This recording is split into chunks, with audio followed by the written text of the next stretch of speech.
Global skill development mission में आपका स्वागत है। Sadly, you don't have to look too far to find examples of bad design. Just look at flyers that wind up in your mailbox or ads in the yellow pages or in your local newspaper for examples of poorly crafted, poorly created design. You could also, of course, look online. In fact, you know what I would suggest you do is I would suggest that you keep a file folder of both designs and layouts that you really like and that really appeal to you for one reason or another, and another folder of designs that you don't like, that are not working. And try to determine for yourself what it is that you like and dislike about these different designs, and try to be specific with yourself. Reflect on what you find and think about why they work and why they don't work, and compare what you find to the principles that we've already discussed here. So what I have here for you is somewhat of a summary, but I'm going to throw some tactile real-world examples at you that I've found in my travels. These are some out of my own personal folder of bad designs, at least. The first thing that I want to discuss is providing the most important information. So here's the first example that I have for you. Call us, with two professional-looking guys. And, of course, the most important piece of information that's missing from this, I'd love to call you, but I can't because I don't have a telephone number. And furthermore, I don't know why I'm calling you. Maybe you're just lonely at your desk and you want me to phone you. I don't know who you are or what you do, so I don't know why I should phone you. Anyway, so we want to take the most important piece of information and make it the biggest. Oftentimes, it's going to be the first piece of information inside the design, and we want to give it the most contrast. Okay, here's another example for you. This is an ad out of a newspaper that I found in my travels. I actually found this one online. Gripping, stylish, and delightfully pulpy. A ruthlessly entertaining thriller. Gripping, brilliant, ingenious. Okay, I'm hooked. I want to see this movie. It's got 5 stars and 4 stars across the board. I know that I can own it now in HD from iTunes, but I don't know the name of the movie. So again, you got to ask yourself, what is the most critical piece of information? Make sure you include it, okay? The name of the movie. It's almost too obvious. All other information that we have can either be made much smaller or it can even be removed from the layout as well. Okay, here's an example that I saw yesterday as I was driving into my rural community. I actually know the guy who created this sign, and I kind of teased him about it a little bit. But this is at the entrance to our local community.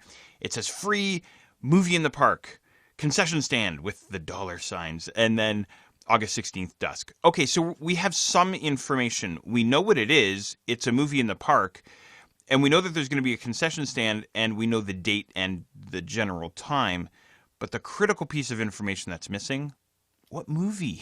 What movie is playing? I'm assuming it's a family-friendly event, but, you know, maybe my kids have already seen the movie. Maybe they're not going to be interested. Tell us. So I actually sent the guy a text, and I said, please, the good people of our humble community demand to know what movie is playing. Turns out, this is actually a fundraiser for our local park. So tell us that. If we knew that it was a fundraiser, of course we'd want to support the local community, whether we wanted to see the movie or not. So the idea behind this fundraiser is the movie's free, but they're going to make some money off of the concession stand. So why not say something like that in very simple words? I could redesign this. I could throw some different ideas at you as to how we could redesign this, but I'll leave that up to you. You've learned a lot about the different principles of graphic design, and if you want a quick exercise, grab a scrap piece of paper and figure out how you would reorganize a sign like this. Okay? All right. Kind of related to this is the principle or the idea of making the information crystal clear, making it simple and easy for the viewer's brain to process. So something like this, maybe I'll just stop talking for a second and let you try and digest this.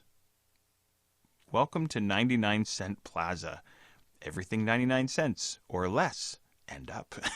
So I don't know what the purpose of this sign is. So you're saying that the name of the plaza is 99-cent Plaza. Okay, got that. That must be the name of the store. Everything is 99 cents. Okay, I assumed that based off of the name. The name of the store implies that everything is 99 cents. But everything's 99 cents or less. Okay. end up? Okay, so it's a regular store then. So I could have a store called the $5 store where everything is $5 or less than $5 or higher than $5. So think about the way that you're communicating the information to make it crystal clear. Don't make the person's brain think. Here's another example.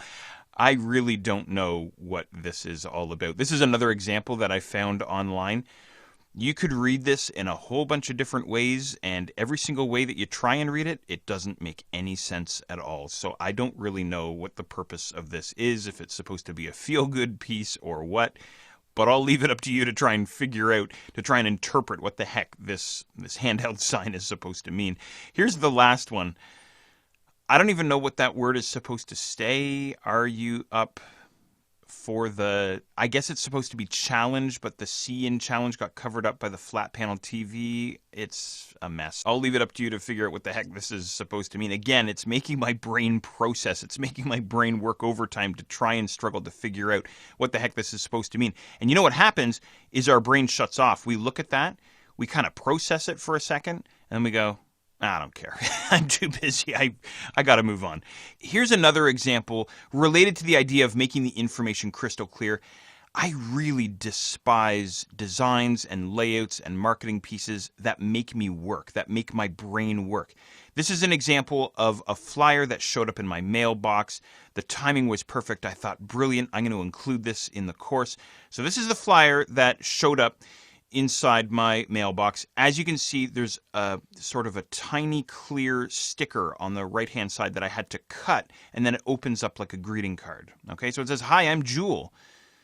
And right away, again, we're all busy. We're so busy with our lives. I look at this and I go, what is this? What is this for? Hydro One is my electric company, so I know it's related to that, but I don't want to play a game with my hydro company right now. I don't care about Jewel. That thing in the middle looks like a piece of gum or something. I really don't want to play this game. But I played along and I cut open the sticker and I opened it up. Right away, they're making me work. Hi, I'm Jewel. Really what they're saying is, let's play a little marketing game. And I'm going, I'm not up for it. I'm tired. It's the end of the day. I really don't care what it is you're trying to sell me. And you're making me cut open your marketing piece to get more information about what it is you're trying to sell me. So then I open it up, and this is what it looks like. It says, Jewel makes life a little easier. Okay, I don't know what Jewel is. I don't care. I'm tired.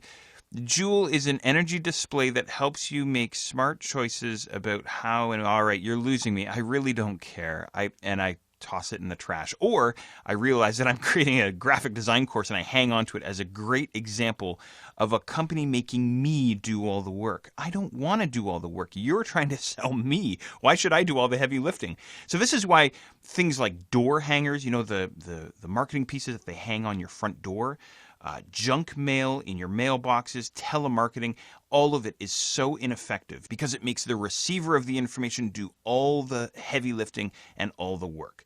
So think about this stuff when you're putting together your own layouts, your own designs, and your own marketing pieces.